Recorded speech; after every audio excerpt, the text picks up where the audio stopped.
السلام علیکم دوستو، میں ہوں آپ کا بھائی قاری مشتاق احمد ڈوگر، اور میں اللہ پاک سے امید کرتا ہوں کہ آپ سب دوست احباب خیر و عافیت سے ہوں گے،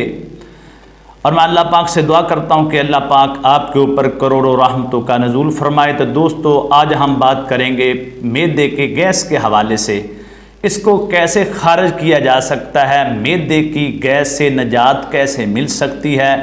بہت بڑے مرد، بہت زیادہ خواتین، بچے، بوڑھے، نوجوان،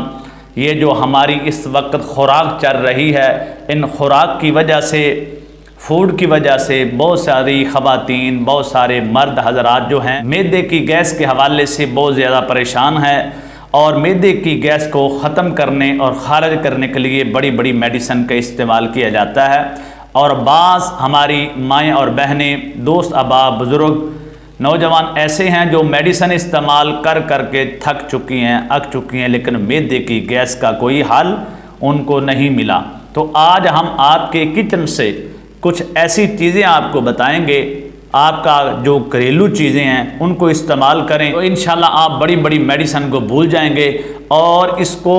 چند دن مستقل استعمال کرنے سے آپ کی یہ جو معدے کا گیس ہے، جو کھانا کھانے کے بعد بن جاتا ہے، انشاءاللہ یہ بھی بالکل ختم ہو جائے گا اور آپ کا معدہ ورک کرنا شروع کر دے گا۔ ایسی میری مائیں، بہنیں، نوجوان، بزرگ، دوست احباب، بچے، بوڑھے، کوئی بھی ہو،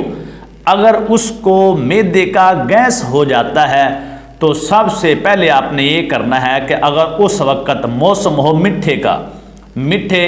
منڈی سے، بازار سے بڑی آسانی سے یہ پھل ہے، اور اس پھل میں اللہ تعالیٰ نے قدرتی انسان کے لیے، اس انسان کے ڈھانچے کے لیے بڑی شفا رکھی ہے۔ میٹھا جو ہے یہ پھل، اللہ تعالیٰ نے اس میں بڑی برکتیں اور بڑی شفائیں ڈال دی ہیں اس میں، یہ انسان کے معدے کے لیے بڑی ہی زبردست چیز ہے۔ اور بالخصوص جس عورت کو، جس مرد کو معدے کا گیس ہو جائے، وہ میٹھے استعمال کرے، ان کو کاٹ کاٹ کے ان کو چوسیں، ان کو کھائیں، اور انشاءاللہ آپ کے کھانے کے بعد فوراً آپ کی جو پیٹ میں ہوا رکی ہے، پھارا ہو چکا ہے، پیٹ کسا ہوا ہے، ٹائٹ ہو چکا ہے، انشاءاللہ پیٹ نرم ہو جائے گا، معدہ ورک کرنا شروع کر دے گا، اور آپ کی گیس جو ہے وہ خارج ہو جائے گی۔ دوسرا، آپ نے یہ کام کرنا ہے کہ آپ کے کچن میں چینی یا گڑ، دو چیزیں اویلیبل ہوتی ہیں۔ آپ نے کھانا کھانے کے بعد تھوڑا سا گڑ وہ منہ میں ڈالیں، اور اس کو ایسا ایسا چوستے رہیں، چبا لیں، کھا لیں، اور انشاءاللہ کھانے کے بعد گڑ کھانے سے آپ کی یہ قبض، گیس، یہ بھی بالکل ختم ہو جائے گی۔ اور اس کے بعد آپ نے کرنا یہ ہے کہ اگر آپ کو کھانا کھانے کے بعد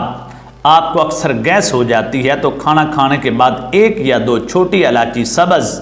آپ نے منہ میں ڈالنی ہے، اور اس کو چباتے رہیں، تو انشاءاللہ کھانے کے بعد چھوٹی الائچی کو چبانے کے ساتھ، کھانے کے ساتھ آپ کی گیس انشاءاللہ ختم ہو جائے گی۔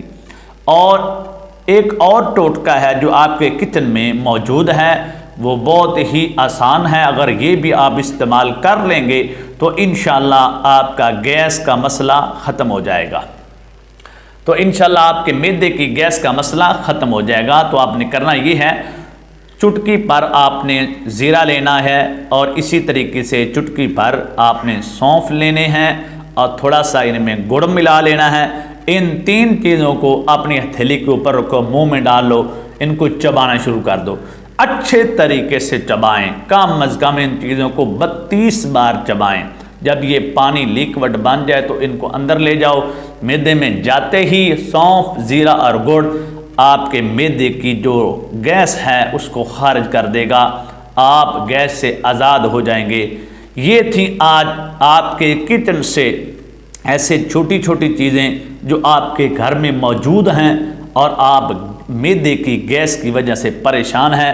کبھی اس میڈیکل سٹور پر، کبھی اس حکیم کے پاس، کبھی اس ڈاکٹر کے پاس، تو انشاءاللہ میں آپ کا بھائی آپ کے کچن سے آپ کو وہ چیزیں بتا رہا ہوں، ان چیزوں کو استعمال کرنے سے آپ کے معدے کی گیس بالکل ختم ہو جائے گی۔ اگر آپ پسند کرتے ہیں کہ اس طرح کی ویڈیو آپ کے پاس بار بار آتی رہیں، یا وظائف کی ویڈیو آپ کے پاس بار بار آتی رہیں، یا عملیات کی ویڈیو آپ کے پاس بار بار آتی رہیں، تو انشاءاللہ ایسے وظائف، عملیات اور دیسی نسخہ جات کے لیے اپنے اس چینل کو سبسکرائب کر لیں، تو انشاءاللہ ہم نئے عملیات، نئے وظائف اور نسخہ جات لے کر آپ تک حاضر ہوتے رہا کریں گے۔ اپنی دعاؤں میں ہمیں یاد رکھیے گا، اپنا بہت ذرا خیال رکھیے گا۔ نئے وظیفے تک، نئے عمل تک اور نئے نسخے تک کے لیے اللہ حافظ۔